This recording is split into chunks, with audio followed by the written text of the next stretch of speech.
नमस्कार, आप लोग का फाइनल एग्जाम पर स्वागत है। वही यहाँ पर बात करेंगे जो है बीएचयू 2020 जो 11 सितंबर को पेपर हुए हैं उसके जो एग्रीकल्चर या कृषि के जो है यहाँ पे सेक्शन 5 जो था उसका जो है यहाँ पर देखने वाले हैं सोल्यूशन।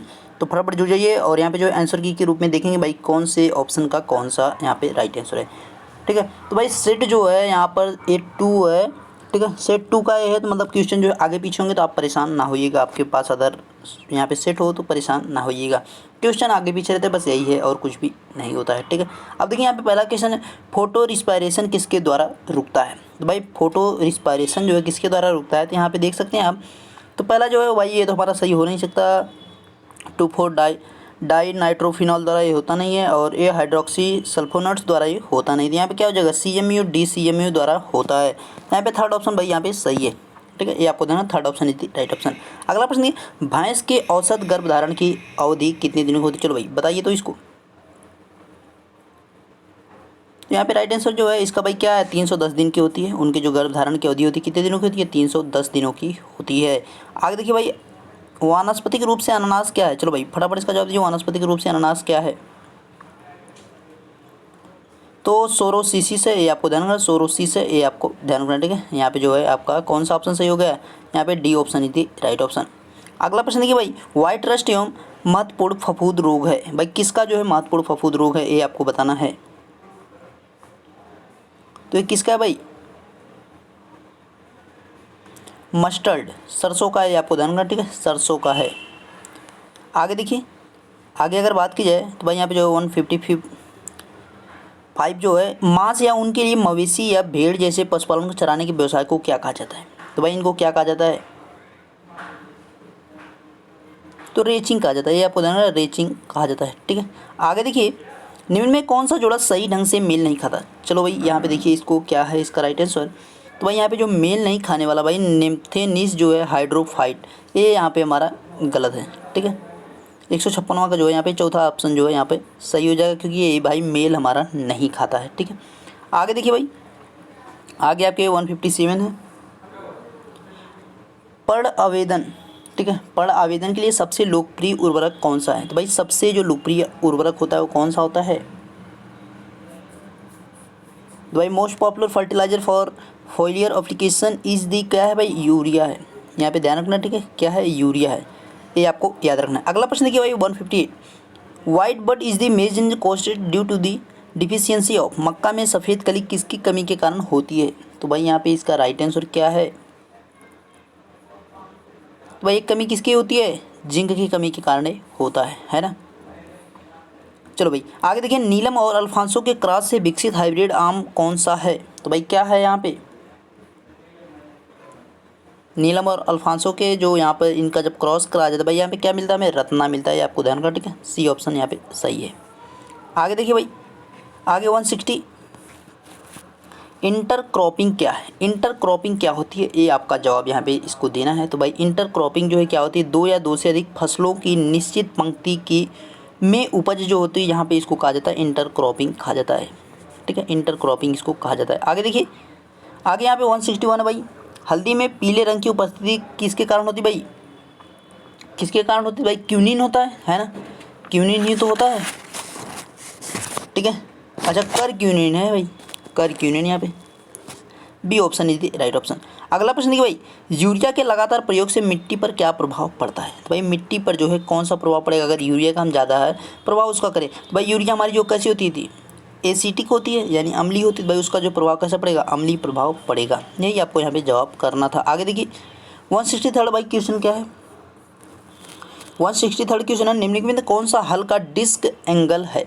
भाई डिस्क एंगल क्या है, कौन सा इसमें है। तो भाई क्या होता है यहाँ पे 42 से 45 डिग्री यहाँ पे होता है। थर्ड ऑप्शन भाई यहाँ पे सही हो जाएगा।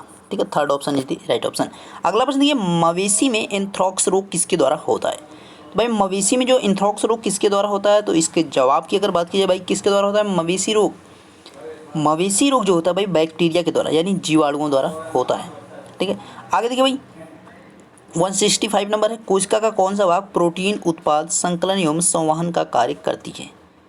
चलो भाई देखिए इसका राइट आंसर क्या है, तो भाई क्या होता है एंडोप्लाज्मिक रेटिकुलम, यहाँ पे fourth option is the right option. अगला प्रश्न देखिए भाई 166, ओलेरी कल्चर किससे संबंधित भाई? ओलेरी कल्चर के अंदर क्या किया जाता है भाई? सब्जियों का अंदर, वेजिटेबल्स, है ना। आगे देखिए भाई 167, 167 क्या है?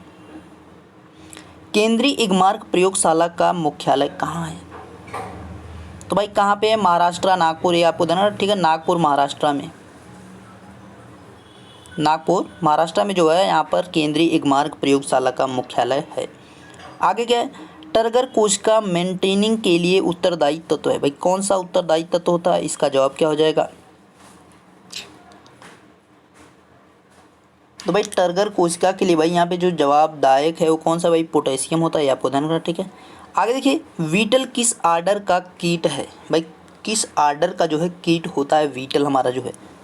तो भाई कोलियोप्टेरा होता है, कोलियोप्टेरा, यानी फर्स्ट ऑप्शन, यहाँ पे ए ऑप्शन थी राइट ऑप्शन। अगला प्रश्न देखिए भाई आपके 170 है, आपने कितना स्कोर किया है टोटल भाई? उसको भी बताइएगा एक बार, ताकि मतलब पता तो चले मतलब कितना स्कोर। देखिए कट ऑफ जो है इस बार जो है 70 तक रह सकती है ना, 70 तक जो है रह सकती है, क्योंकि पेपर जो है थोड़ा हार्ड आया था। मतलब कुछ लोगों का कहना है भाई पेपर हार्ड था, लेकिन जो पढ़ के गया था उनके लिए ईजी भी था, सभी के लिए हार्ड नहीं था। जो भाई थोड़ा पढ़ के गया था उनके लिए हार्ड नहीं था, लेकिन जो पढ़ के भी गए थे लेकिन वो कुछ चीज़ों को छोड़ के गए थे उनके लिए हार्ड था। लेकिन जो बायोलॉजी के क्वेश्चन कुछ इसमें पूछ लिए थे एग्रीकल्चर, इस वजह से जो है थोड़ा सा ये हार्ड हो गया था, और कोई बात नहीं है। अब देखिए यहाँ पे क्या है भाई, टमाटर में येलो लीफ कर्ल वायरस किसके द्वारा है? येलो लीफ कर्ल वायरस, ठीक है। कर्ल वायरस जो होता है किसके कारण होता है भाई? यहाँ पे जो है सफ़ेद मक्खी के कारण, ठीक है। सफ़ेद मक्खी जो है ये फैलाती है, किसके द्वारा फैलाया जाता है भाई? यहाँ पे देखिए येलो लीफ कर्ल वायरस, ये बात की जा रही है भाई। ये किसके द्वारा फैलाया जाता है भाई? सफ़ेद मक्खी के द्वारा, वाइट फ्लाई के द्वारा इसको फैलाया जाता है। अगला क्या भाई 171 है, चिकनी मिट्टी के कणों का व्यास कितना होता है भाई? चिकनी मिट्टी जो होती है उनके कणों का व्यास कितना होता है? तो एकदम सिंपल सा इसका जवाब भाई 0.002 mm से जो है यहाँ पे लेस होता है, ठीक है। यानी first option is right option. अगला प्रश्न देखिए भाई, अगला प्रश्न क्या भाई 172, इसका जवाब दीजिए फटाफट सभी लोग।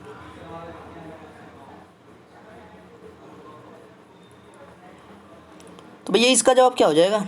सरसों राई के बुआई का सर्वोत्तम समय क्या होता है? तो भाई सरसों के जो राई है उसके बुआई का सबसे अच्छा समय अगर माना जाता है तो क्या है? इसका जवाब क्या होगा? तो यहाँ भाई जवाब जो है क्या है? अक्टूबर है, ठीक है, अक्टूबर होगा, first option is right option. अगला प्रश्न देखिए भाई, अगला प्रश्न, पौधों में जिंक की उपलब्धता किस पीएच पर अधिक समस्या हो जाती है? ठीक है, किस पीएच पर अधिक समस्या हो जाती है? तो भाई कहाँ पे होगी समस्या इस पर अधिक? तो यहाँ पे जो है 5.5 से, ठीक है, 5.5 से जो है अधिक जब होती है तो यहाँ पर जो है तब समस्या हो जाती है, ये आपको ध्यान रखना है, ठीक है। आगे देखिए अगर कोई क्वेश्चन मतलब भाई गलत टिक लग जाता है तो भाई उसके लिए मैं सॉरी कहूँगा, लेकिन मैं कोशिश यही करता हूँ भाई सभी क्वेश्चन जो है अपनी तरफ से सही करने की, है ना। भाई गलतियाँ सभी से होती हैं, मतलब अब जो है 50 क्वेश्चन, अब जो कल रीजनिंग में जो है लोग बता रहे थे कि कुछ क्वेश्चन गलत हुए, तो भाई ये हो जाता है यार, मतलब जैसे कि आप किस प्रकार से लगा रहे हैं है भाई वहाँ पे हो जाता है जल्दी में, ठीक है। कोशिश यही की जाती है कि गलत ना हो। आगे देखिए, निम्न में प्रकाश संश्लेषण जो अप्रकाशीय, यहाँ पे अप्रकाशीय है, ठीक है, अप्रकाशीय अपक्रिया के स्वांगीकरण क्षमता को क्या कहते हैं? ठीक है, निम्न में से प्रकाश की अप्रकाशीय अपक्रिया के स्वांगीकरण को, अच्छा स्वांगीकरण क्षमता को क्या कहते हैं? तो भाई स्वांगीकरण जो क्षमता होती है उसको क्या कहते हैं? भाई एटीपी और NADPH कहते हैं, NADPH कहते हैं, ठीक है। यहाँ पे अप्रकाशीय अपक्रिया है, अप्रकाशीय अपक्रिया, ठीक है, अप्रकाशीय अपक्रिया की बात की जा रही है। आगे देखिए भाई अगला क्वेश्चन क्या है, संकर धान की बीज दर किलोग्राम प्रति हेक्टेयर होती है, कितनी होती है भाई? यहाँ पे इसका जवाब क्या है? 12 से 15 kg पर हेक्टेयर होती है, ठीक है। आगे देखिए अगला प्रश्न यहाँ पे भाई क्या है 176, SRI कल्टीवेशन किससे संबंधित? चलो भाई SR कल्टीवेशन किससे संबंधित है? तो भाई SR कल्टीवेशन की अगर बात की जाए तो किससे संबंधित? भाई ये जो है राइस यानी धान से संबंधित होता है ना, ये धान से संबंधित होता है। अगला प्रश्न देखिए, गाय के दूध में पीलापन किसके कारण होता है भाई? पीलापन किसके कारण होता है? तो यहाँ पे जवाब जो है पीलापन जो है किसके कारण होता है, वो किसके कारण होता है? कैरोटीन के कारण होता है। और जो उसमें वाइट होता है, सफ़ेदपन होता है, वो किसके कारण होता है? वो जो है हमारा यहाँ पर केसीन के कारण होता है। आगे देखिए, जब एक कोशिका हाइपोटोनिक विलयन से में जाती है तो इसका आकार हो जाता है। जब एक कोशिका जो है हाइपोटोनिक विलयन में जाती है तो इसका आकार हो जाता है, घटता है, बढ़ता है, कोई परिवर्तन नहीं होता, पहले बढ़ता है फिर घटता है, क्या होता है?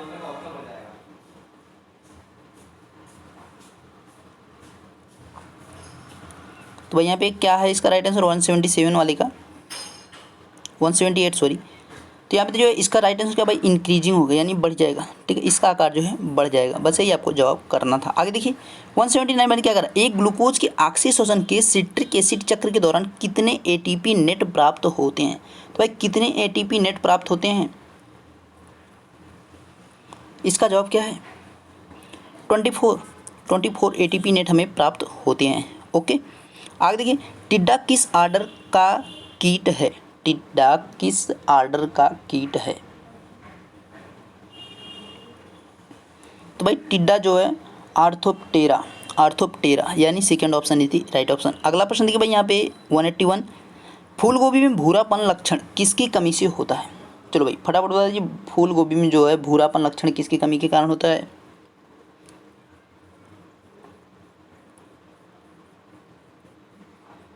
तो यहाँ पे अगर जवाब की बात की जाए भाई, यहाँ पे क्या हो जाएगा? बोरान की कमी से जो है यहाँ पर फूल गोभी में जो है भूरापन हो जाता है। भूरापन लक्षण जो देखने को मिलता है बोरान की कमी से देखने को मिलता है। आगे देखिए 182 है, उत्परिवर्तन प्रायः कैसे होता है? चलो भाई, उत्परिवर्तन जो होता है प्रायः वह कैसे होता है?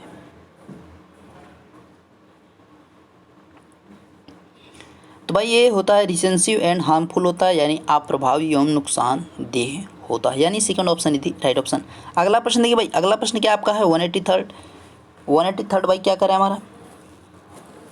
गोल्डन चावल किस लिए जाना जाता है? भाई गोल्डन चावल जो होता है किस लिए जाना जाता है, उसकी क्या खासियत होती है, उसको किस लिए जाना जाता है? गोल्डन चावल को सुनहरा चावल जिसको कहते हैं।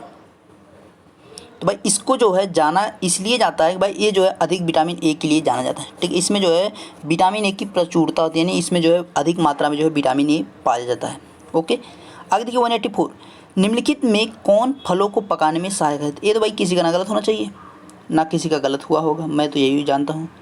तो भाई क्या होता है? एथिलीन, ये तो सभी का सही होगा ना। एथिलीन जो है यहाँ पर फलों को पकाने में सहायक है, ये आपको ध्यान रखना। ठीक है, जेबेरेलिन जो है वो वृद्धि में सहायक होता है, ये भी आपको पता है ना। आगे देखिए, पत्तों द्वारा बना भोजन किसके द्वारा भेजा जाता है? फ्लोजेन, जाइलम, फ्लोएम और पेरेनाकाइम। चलो भाई फटाफट बता दीजिए।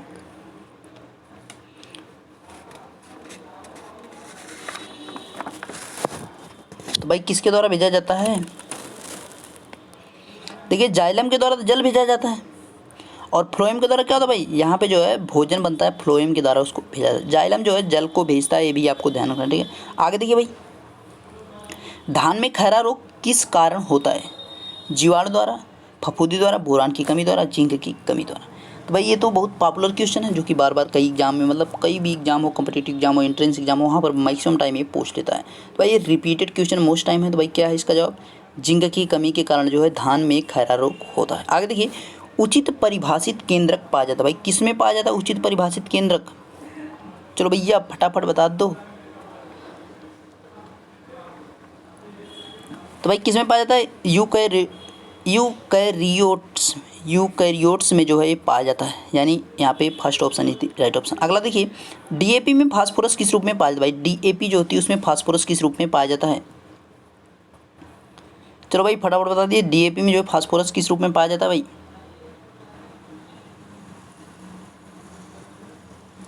तो भाई यहाँ पे जो है डीएपी में जो है फास्फोरिक एसिड के रूप में जो है वहाँ पर फास्फोरस पाया जाता है, ये आपको ध्यान रखना। ठीक है, second option is right option. अगला प्रश्न देखिए भाई, अगला प्रश्न आपका क्या कह रहा है? वहाँ पे 189 है, यहाँ पे निम्नलिखित में कौन सी फसल हल्की मिट्टी हेतु उपयुक्त है? भाई यहाँ पे जो है हल्की मिट्टी हेतु जो है कौन सी फसल सबसे अच्छी है? तो भाई हल्की मिट्टी के लिए जो है सबसे अच्छी जो फसल होती है कौन सी होती है? ग्राउंड नट होती है, यानी मूंगफली होती है, ये आपको ध्यान रखना। मूंगफली। आगे देखिए, भारत में क्षेत्रीय ग्रामीण बैंक का अच्छा कब स्थापित किया गया? भारत में क्षेत्रीय ग्रामीण बैंक, चलो भाई आरआरबी की बात कर रहा है। चलो भाई, ये आरआरबी कब स्थापित किया गया था? 1975 में, यानी third option is the right option. Okay, आगे देखिए, किस फसल में परागण होता है? पर परागण होता है, पर परागण यहाँ पे पूछ रहा है।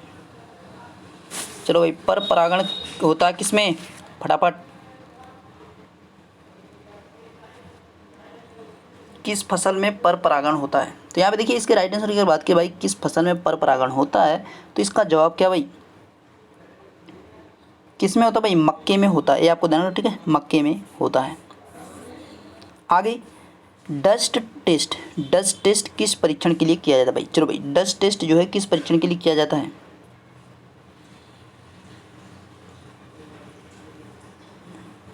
भाई इसका जो परीक्षण है ना, वो किया किस लिए जाता है भाई? क्रॉप वैरायटीज़ के लिए, क्रॉप वैरायटीज़, फसल किस्म के लिए जो है इसका प्रयोग किया जाता है। ओके, क्रॉप वैरायटीज़ के लिए जो इसका प्रयोग किया जाता है। आगे देखिए, जीन फॉर जीन की परिकल्पना किसने दिया था? जीन फॉर जीन की परिकल्पना जो है किसने दिया था भाई? Johns Flor, Thomas Fairchild and Darwin. किसने दिया था gene for gene? Gene for gene जो है परिभाषा दिया गया था फ्लोर के द्वारा, ठीक है, फ्लोर के द्वारा इसको दिया गया था।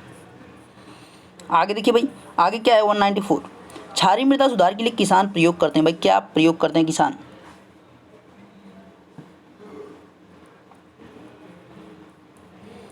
भाई किसान क्या प्रयोग करते हैं? तो यहाँ पे देखिए, इसका राइट आंसर जो हो जाएगा, क्या हो जाएगा यहाँ पे? जिप्सम का प्रयोग किया जाता है, ये आपको ध्यान रखना, ठीक है, जिप्सम का प्रयोग किया जाता है। आगे अपने आखिरी कुछ प्रश्न जो बचे उनकी तरफ बढ़ते हैं। यहाँ पे देखिए, आपका 195 है, कौन सा सूक्ष्मतम सरसों तेल की मात्रा बढ़ाने में उपयोगी है? चलो भाई, कौन सा सूक्ष्मतम तत्व, कौन सा सूक्ष्म तत्व सरसों में तेल की मात्रा बढ़ाने में उपयोगी है भाई?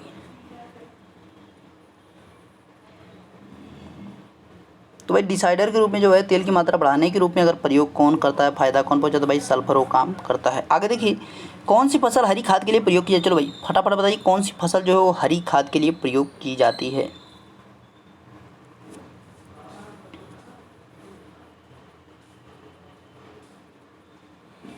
तो भाई हरी खाद के लिए जो है किस फसल का प्रयोग किया जाता है? इसके राइट आंसर की अगर बात की भाई, ढैंचा का प्रयोग किया जाता है। देखते होंगे आप लोग, जो है लोग ढैंचा बो देते हैं उसको, जब धान की रुपाई होने वाली तो उसी समय उसको जुतवा देते हैं साथ में ही, ठीक है। आगे देखिए, अगला प्रश्न क्या है भाई? पूसा नन्हा किस फसल की प्रजाति है? चलो भाई, पूसा नन्हा जो है किस फसल की प्रजाति है? फटाफट बता दीजिए भाई, पूसा नन्हा भाई किसकी प्रजाति है? चलो भाई फटाफट। तो भाई पूसा नन्हा जो है एक किसकी प्रजाति है? तो भाई पपाया, यानी पपीता की एक प्रजाति है। अगला प्रश्न देखिए, यहाँ पे है सहसंबंध गुणांक का रेंज होता है।